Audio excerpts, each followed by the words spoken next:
Hi, in this video I'm going to show you step by step how to use FX retail trading platform. So this is the login page of the system. So let me log in as a bank dealer. So the login has a OTP authentication. But this is a testing platform, so we have enabled skip OTP. But in the actual production version, this will not be available. That means, on entering your credentials, the system will generate an OTP to the registered mobile number of the user, and upon successful OTP authentication, his session will be created. For time being, I will go by skip OTP option. So click on login button. It will take you to the home page of the system. This is a bank dealer home page. So what you see on the top, this is session open status for each of the instrument, that is spot, tom, cash and forward. Everything is currently open and it is USD INR market. And then this is your market depth for the spot market. Market runs for spot instrument. So we have the market depth for spot. Currently at the back end we are running the simulator to generate market feed at a regular interval. If you can see, it is getting changed for every 1 second, 2 seconds, based on the orders is getting pumped at the back end side. Okay, so yeah, so we have the market depth for the spot instrument. And also when you click on this, you can see market statistics like what is the previous close, current LTP, open price, close price, net change. Everything can be seen. And then on the right side, what we have is a market watch for spot and other instruments. So that is the best price available in the market for buy and sell. So this indicates the instrument name and then settlement date. So this is the current LTP. You can see it is getting changed. This is USL and this is best price associated to placing in orders. And then below to the spot market, you can see the market watch for cash, tom and forward instruments. For forward we have the standard tenors like 1 month, 2 month, 3 month tenors. So for all the tenors, the market watch is given. So since market is running specifically on the spot, so the cash, tom and forward, the bank can publish the spread margin to convert cash, tom and forward into an equivalent spot order or spot trade. So whenever, that means whenever you place a cash, tom, forward order, it internally convert into an equivalent spot order and then it is being sent to the matching engine. And once it get matched, and when we receive spot trade, the system will again convert back into the original cash, tom, forward. So the market depth also we are receiving it for spot, and we are internally applying the spread to derive the market watch for cash, tom and each standard tenor of the forward. Okay, so this is basically a configurable market watch. Like suppose if you want to add one more date, like a broken date tenor, if you want to add, you can just, let's say this is end May and this is end June. Suppose if you want to add something like 22nd May, something like that, then you can just click here and you can enter 22nd May 19 add. So you can see now for 22nd May 19, the prices are automatically calculated based on the codes published by the bank. Okay. And also suppose if you are decided to look at only for a specific tenors and you want to remove those, you can remove like this. You can remove at any time, and at any point of time you can reset to the default settings. And then this area with the swap code settings, that is spread settings, to convert cash term forward into an equivalent spot. This can be done by the bank on a daily basis. The conversion rate both for both bid and offer they can publish. Okay, and then on the right, on the left side bottom, we have the order entry screen. So suppose if you want to place a spot order, so this basically supports buy order, sell order, and you can also place buy and sell together. And then instruments like spot, tom, cash, forward, this is your customer selection. uh, and then time conditions, like you can place a day order, immediate or cancel, or GTT, which means a time to expiry order. And then price conditions, we have limit order, market order, stop loss, and take profit. So I'll show you a sample one. I'll place a spot order by day, and then this is my this is a customer selection. You can even place orders for your own treasury account, or even for on behalf of clients you can also place orders. Okay, so let me put an order for a treasury account. So I have logged in as a bank dealer. My the bank name I have given here is ABC Bank. So my treasury account is this one. So I have selected. So limit. So the system is defaulting. We have the preferences like order preferences we have. So where you can configure default order value, default price conditions, all the, basically we call that as user preferences. They can set, and accordingly the widget will get, and the order entry widget will preload with all the informations. But however, it is the user can modify it before he submits. Let me put a limit order, like for let's say 75,000, and then for the price of, let's say, 71.50.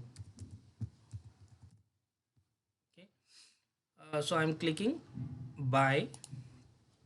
So there is a soft breach, but buy limit price deviates more than 20 paise from the LTP. I'm all right to it, so I'm just clicking yes. Then there is a pre-order confirmation. You can finally review and click on submit button. Now you can see we got 3 notifications, namely order acceptance, order confirmation, and then trade confirmation also. You can also see it from the notification panel here. So we got the order acceptance, we got the order confirmation. So when we say order acceptance, it means it is risk validated. That means internally system checks for the available limits, and then other risk related checks. So everything is paused. So that means we got the order acceptance. And then when we say order confirmation, it is really submitted at the exchange. So exchange has accepted our order. That is what order confirmation means. And then finally we got the trade confirmation as well. So now if you want to see the trade executed, here on the right side we have set of reports like pending order, trades, outstanding trades, and limit utilization detail. Here you can see this pending order, the one that we have placed is already got executed, so we can see it under the trade section. This is an existing order. So you can for pending order you can even modify. This is the pencil icon is to trigger modification. So when you click on this pencil icon, if you can see on the left side, the order form is preloaded with the necessary informations. So you can either modify order quantity or the limit price, and then click modify sell. So then there will be modification request will be sent to the exchange, or you can even also cancel it by just clicking on this recycle bin icon. So similarly on the trade report, we have the set of trades executed for the day. So you can see there are 2 trades already got executed. So you can verify the settlement rate, traded quantity, trade price, all the necessary informations are available. You can also see the order activity related to this particular trade. So there is a hyperlink provided on the order number. When you click on it, so order activity report will get opened up, so where you can see, okay, the order got risk validated at this time, and then order got placed at the exchange at this time, and then finally got traded.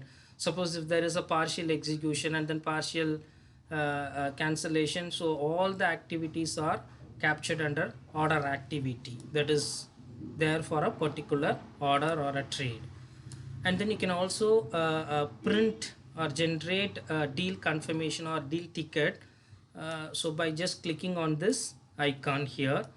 So if you can click, so the deal ticket, you can see the deal confirmation report. And then you can also see the trade position across instruments, like for cash instrument I have not placed any cash. Let's say for spot, you can see the trade position, like total bought, total sold, and the net, everything. You can weighted average price included, you can see the trade position. And then outstanding trades tab, you can generate this report for a particular feature time report period. So this is basically provides the list of trades to be settled, outstanding trades, everything will be there, fully outstanding and all. From here you can suppose if you want to cancel a contract that is currently outstanding, you can trigger a cancel contract by just clicking on this button. Let's say like this, click a particular trade and then cancel contract. So we have a value. Okay, so for forward contracts, can a cancel contract is applicable only for forwards. For spot tom cash, it is not applicable. That's what it says. So since we don't have any forward trades at this moment, I'm not able to, but you can place forwards and then you can trigger cancel contract. And then limits. So the bank dealer for their clients, they can assign trading limits. So in the menu area, you can see under settings, there is a limit settings. Okay, here you can set up limits for customers. I will open up an existing limit settings. Let's say this one. Yeah, so here you see this is my customer name, Chala Software, and then limit type can be okay. I think for better visibility, I will create a new one so that you can see the list of options available. So let's say yeah, so for limit type we have gross buy, gross sell, global gross, and net. Each one, anyone can be selected. Like gross buy, you can the customer is allowed to put only buy orders, whereas in gross sell they are allowed to sell, they are allowed to put only sell orders. In case of global gross and net, both are allowed. The difference is the way we compute the utilization. In case of global gross, we sum up both buy and sell, whereas in net it will get netted off. And then you can set the limit either in USD or INR, and the limits, you can actually limit value, you can actually set it in 3 different options. You can either opt to go for individual instrument wise limit settings like this, or you can also go for another option like up to spot, cash, tom, spot put together. If you decide to provide 10 million, and then for forward separately, let's say 11 million something. Or there is a third option where you can put all instruments in one single value, like let's say 11 million, something like that. And then finally we are asking for the effective period, limit effective period. So this will be validated whenever you place an order. We will check the current trade date against this effective period, and accordingly the validations will be there. And then we have limit to be reinstated concept. So so suppose if let's say there are 2 options, limit reinstatement method, like daily or settle trade. So if it is daily, then on a daily basis the limit will be freed. Let's say you're executing a trade today and it is part of the utilization now, but and it is outstanding. Let's say it's a 1 month forward contract, it is outstanding, but on tomorrow also tomorrow the entire limit will be freed up. So this outstanding trade will not contribute the utilization, whereas in case of settled trade, only on the settlement date EOD, the utilization will be the utilization will get reduced based on the trade amount. So this option you can have to choose for, this is all for customer wise, for one customer you can say daily, and other customer you can say settle. For another customer you may not want to set up limit reinstatement, so like that you can set up.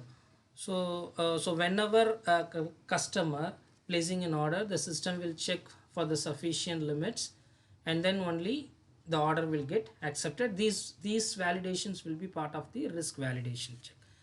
And then there is another settings like a markup setting. This is markup, like a fees payable by the customer to the bank, and are that will get added to the INR value to arrive the final settlement amount.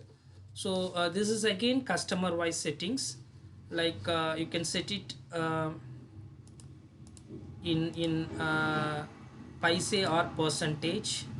So suppose if it is left blank, if you have not set up any markup, that means your the orders for this customer will not be accepted.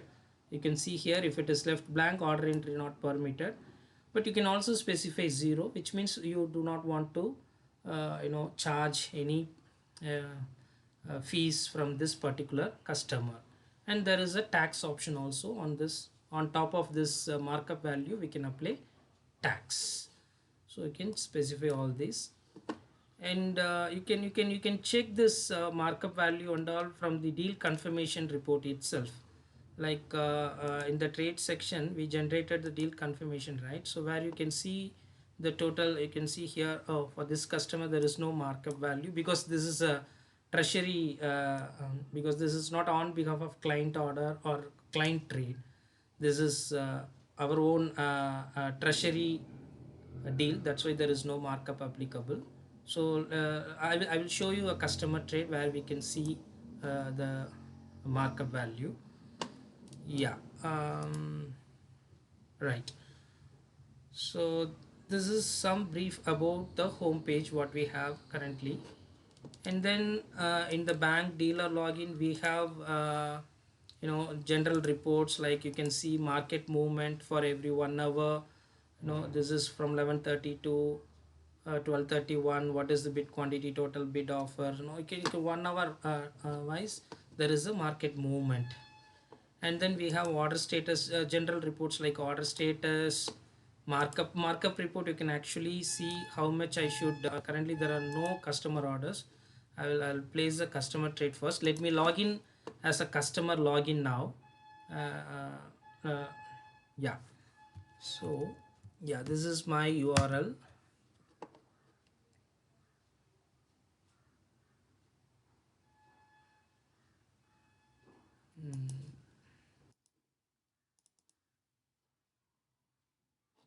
Yeah. So I'm logging as a multi-user customer, a corporate customer who has a relationship with ABC Bank, the one we have logged in here, RN. So you can see the home page is almost similar to the bank dealer what he has. So the one here you can see, this is ABC Bank has published the swap codes.